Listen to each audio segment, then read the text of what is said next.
శ్రీ గురుచరిత్ర 21వ అధ్యాయం. శ్రీ గణేశాయ నమః. శ్రీ సరస్వత్యై నమః. శ్రీ గురుభ్యో నమః. సిద్ధమునీంద్రుడు ఇంకా ఇలా చెప్పసాగారు. పుత్రశోకంతో కిన్నురాలై నదీ తీరానికి వెళ్తున్న శాంతాదేవిని సమీపించి ఆ బ్రహ్మచారి ఇలా అన్నాడు. అమ్మా, నీవు మూర్ఖంగా దుఃఖించవద్దు. ఈ జనన మరణ చక్రంలో శరీరాలు నీటి బుడగలలాగా పుట్టి నశిస్తుండడం సహజమే. కర్మానుసారం పంచభూతాల కలయిక వలన శరీరం ఏర్పడి కర్మ తీరిపోగానే పంచభూతాలు విడిపోవడం వల్ల శరీరం నశిస్తుంది. మాయకు వశులైన మానవులు తమ దేహమే తామన్న భ్రాంతిని పొంది బిడ్డ, భార్య, మిత్రుడు అనే మమకారం పెంచుకుంటారు. వారు సత్వగుణము వలన దేవత్వాన్ని, రజోగుణము వలన మానవత్వాన్ని, తమోగుణం వలన అధోగతిని పొంది కర్మఫలం అనుభవిస్తారు. ఈ సృష్టిలో ఇది ఎవరికైనా తప్పదు. అది తెలిసిన జ్ఞానులు పుట్టుక వలన సంతోషాన్ని కాని మరణం వలన దుఃఖం కాని పొందరు. వారి వారి కర్మలను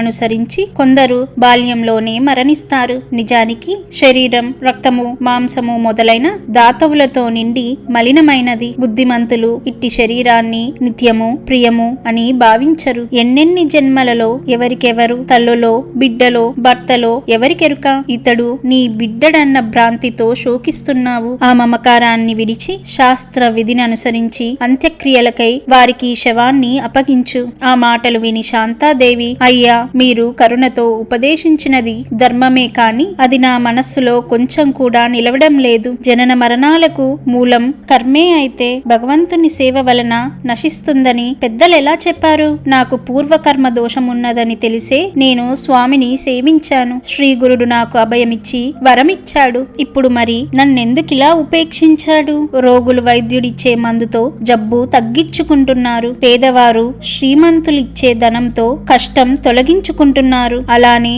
శ్రీగురుణ్ణి సేవించి ఆయనిచ్చిన అభయాన్ని నమ్ముకొనడమే నా మూర్ఖత్వమా?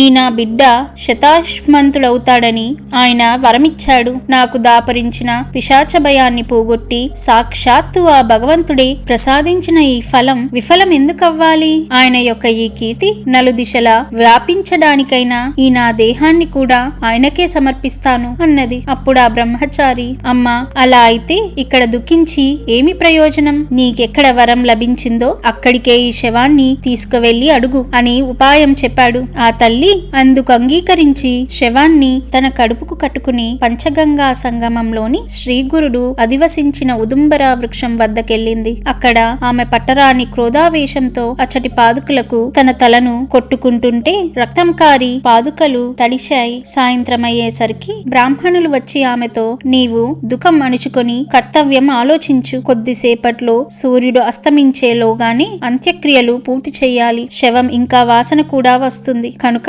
దానిని మాకప్పగించు. అంతేకాక ఈ స్థలం ఊరికెంతో దూరం, ఏకాంతము, భయంకరము అయిన ఈ ప్రదేశంలో మీరిక ఉండవద్దు అని తొందర పెట్టారు. కాని ఆమె అదేమీ పట్టించుకోకుండా శవాన్ని మరింత గట్టిగా పట్టుకొని పాదుకులకు తన తల కొట్టుకుంటూనే ఉన్నది. ఆ బ్రాహ్మణులు వేరు దారి లేక, ఇక చీకటి పడుతున్నది, ఇక్కడ దొంగల భయం ఉన్నది, మనం ఇండ్లకు వెళ్లి రాత్రి ఉపవాసం ఉండి తెల్లవారాక శవ సంస్కారం చేద్దాము. ఈ శవం దుర్వాసన కొట్టినప్పుడైనా ఆమె మనకు సంస్కారానికి అప్పగిస్తుంది అనుకొని ఇళ్లకు వెళ్లిపోయారు. గంగాధరుడు, శాంతాదేవి మాత్రం ఆ శవంతో పాటు శ్రీగురుని సన్నిధిలో ఆ రాత్రి అలానే ఉండిపోయారు. పిల్లవాడు చనిపోక ముందు 3 రోజులు, తర్వాత 2 రోజులుగా నిద్రాహారాలు లేకుండా ఏడ్చి సోలిపోయిన ఆమెకు నాటి తెల్లవారుజామున కునుకు పట్టింది. అప్పుడు ఆమెకు స్వప్నంలో శ్రీగురుడు దర్శనమిచ్చారు. ఆయన జడలు, విభూది, పులితోలు, రుద్రాక్షమాలలు ధరించి ఉన్నారు. ఒక చేతిలో దండము, మరో చేతిలో త్రిశూలము ధరించి ఉన్నారు.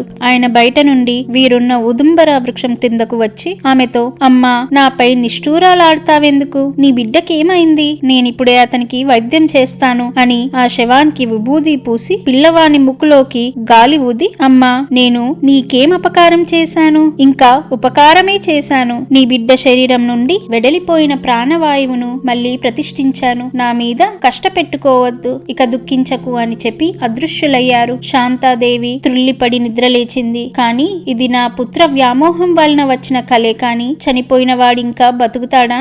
నా ప్రారబ్ధం ఇలా ఉంటే శ్రీగురుడేమి చేస్తారు అనుకున్నది. ఇంతలో ప్రక్కనున్న శవం కదలసాగింది. ఆమె తాకి చూస్తే వెచ్చగా ఉన్నది. అంతలోనే ఆమెకు ఆ శరీరంలో ఏదైనా భూతం ఆవేశించిందేమోననిపించి భయమేసి దూరంగా వెళ్ళింది. కాని పిల్ల పిల్లవాడు లేచి కూర్చుని, అమ్మా ఆకలేస్తున్నది, అన్నం పెట్టు అని ఏడుస్తూ ఆమె వద్దకొచ్చాడు. ఆమెకప్పుడు అద్భుతంగా స్తన్యం వచ్చింది. ఆమె బిడ్డకు పాలిచ్చి భర్తను నిద్రలేపి జరిగినదంతా వివరించింది. అప్పుడు ఆ దంపతులు భక్తితో ఆ ఉదంబర వృక్షానికి ప్రదక్షిణలు, సాష్టాంగ నమస్కారము చేసి శ్రీ గురునిలా స్తుతించారు. ఓ శ్రీ గురుమూర్తి, జయము జయము. సాక్షాత్తు త్రిమూర్తి స్వరూపులైన మీరు భక్తులపై వాత్సల్యంతో మానవ రూపం ధరించారు. వారి హితం కోరి నిరంతరము వారిని కనిపెట్టి కాపాడి తరింప చేయడానికై ఈ క్షేత్రంలో వెలిశారు. భక్తుల తాపాలను హరించే మీ మహాత్యాన్ని వర్ణించడం ఎవరి తరమూ కాదు. తల్లి వలె మీరు మా తప్పులు క్షమించి కృపచూప మిమ్ములను శరణ వేడుతున్నాము. తర్వాత వారు పిల్లవానితో సహా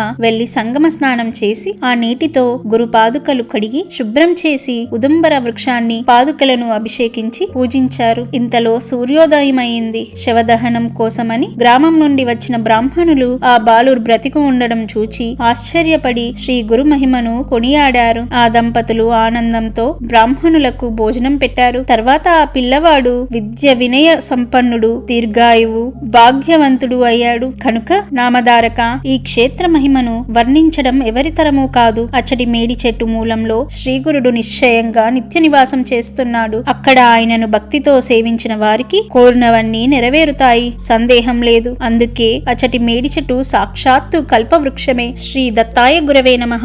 శ్రీ శ్రీపాద శ్రీ వల్లభాయ నమః. శ్రీ నృసింహ సరస్వత్యై నమః.